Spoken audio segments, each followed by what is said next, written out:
নবী করিম সাল্লাল্লাহু আলাইহি ওয়াসাল্লামের আমানতদারি দেখে, সততা দেখে, চারিত্রিক মাধুর্য দেখে প্রস্তাব পাঠালেন ওনার পরিচারিকা নাফিসার নাফিসা। মাধ্যমে। খাদিজা রাদিয়াল্লাহু আনহার সাথে রাসূলুল্লাহ সাল্লাল্লাহু আলাইহি ওয়াসাল্লামের বিয়েটা নিয়ে জানতে চাইবো। নবী করিম সাল্লাল্লাহু আলাইহি সাল্লাল্লাহু আলাইহি ওয়াসাল্লাম। ওয়াসাল্লামের জীবনে হযরত খাদিজাতুল কুবরা রাদিয়াল্লাহু তাআলা আনহার বিয়ে এটি অত্যন্ত ইতিবাচক প্রভাব রেখেছিল পরবর্তী জীবনে। জি, জি। নবী করিম সাল্লাল্লাহু সাল্লাল্লাহু আলাইহি আলাইহি ওয়াসাল্লাম তরুণ বয়সে, যুবক বয়সে উনার চাচা আবু তালেবের সাথে বিভিন্ন ব্যবসায় গিয়েছিলেন এবং ব্যবসাতে ওনার ব্যক্তিত্ব, ওনার সততা, ওনার আচরণে আহ, সবাই মুগ্ধ হতো এবং তিনি খুবই লাভবান হয়েছিলেন সে সকল ব্যবসায়।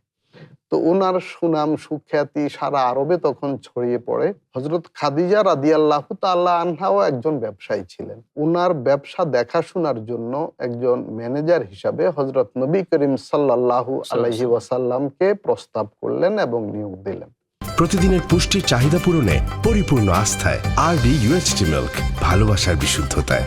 নবী করিম সাল্লাল্লাহু আলাইহি ওয়াসাল্লাম তখন ওনার খাদিজা রাদিয়াল্লাহু তাআলা আনহার ব্যবসার মালামাল নিয়ে তিনি সিরিয়ায় গেলেন এবং ওনার নবী সুলভ আচরণ এবং সততা, নীতিনৈতিকতা ইত্যাদির কারণে উনি বেশ সফল হলেন এবং অনেক মুনাফা করলেন। জি। তো এইসব দেখে ওনার সততা, ওনার পরহেজগারি, ওনার আমানতদারিতা। ব্যক্তিত্ব, ওনার আমানতদারি ইত্যাদি দেখে হযরত খাদিজা রাদিয়াল্লাহু তাআলা আনহা মুগ্ধ হলেন এবং তিনি অত্যন্ত সম্ভ্রান্ত নারী ছিলেন, বুদ্ধিমতী, বিচক্ষণ এবং পারিবারিকভাবে ঐতিহ্য ছিল জি। এবং ওনার পূর্বের দুজন স্বামী ইন্তেকাল করেছেন এবং সেই স্বামীদের সম্পদও ওনার কাছেই ছিল। উনি বাবারও ছিল, এজন্য হ্যাঁ। ওনার পৈতৃক সম্পদ ছিল, অনেক সম্পদ। ওনার অনেক সম্পদ ছিল। তো তিনি ভাবলেন যে ভবিষ্যতে ওনার একজন অভিভাবক, একজন সঙ্গী দরকার।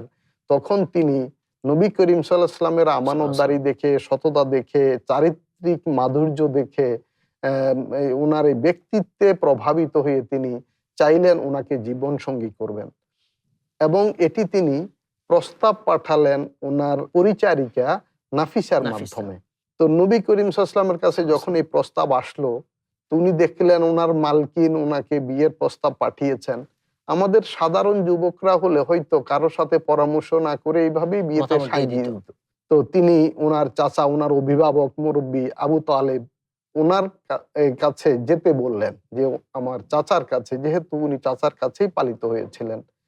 তো আবু তালেবের কাছে যখন এই প্রস্তাব গেল, তিনি খুবই আনন্দিত হলেন যে এটি তো খুব ভালো যে খাদিজার মতো সম্ভ্রান্ত মহিলার সাথে যদি মুহাম্মদ সাল্লাল্লাহু আলাইহি ওয়াসাল্লামের বিয়ে হয়, এটি খুবই ভালো হবে। তখন ওনার সম্মতিতে এই অভিভাবকদের মাধ্যমে বিয়েটা হলো। এখানে আরেকটা বিষয় আমরা দেখি, আরডি নিয়ে এলো আসল ফ্রুট পাল্প দিয়ে তৈরি আরডি ফ্রুট ড্রিঙ্কস, লিচু আর অরেঞ্জের দুটি অসাধারণ ফ্লেভার।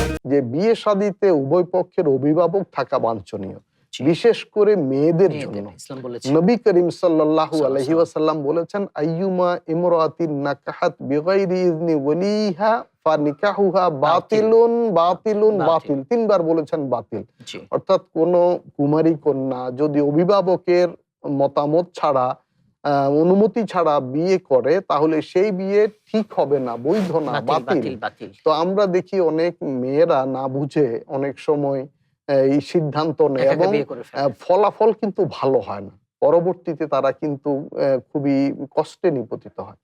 তো নবী করিম সাল্লাল্লাহু আলাইহি ওয়াসাল্লাম তিনি অভিভাবকদের সম্মতিতে বিয়ে করলেন।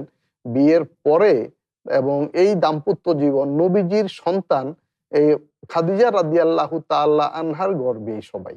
জি, জি। শুধু ইব্রাহিম সর্বশেষ মারিয়ার যিনি, গর্ভে। তিনি মারিয়া কিপ্তিয়ার গর্ভে। আর বাকি এই কাসেম, আব্দুল্লাহ বা তাহের, তৈয়ব এবং মেয়েগুলো। মেয়ে যারা জায়নাব, রুকাইয়া, উম্মে কুলসুম এবং ফাতিমা। ফাতেমা রাদিয়াল্লাহু তাআলা আনহা, ওনারা সবাই কিন্তু মা খাদিজার গর্ভের।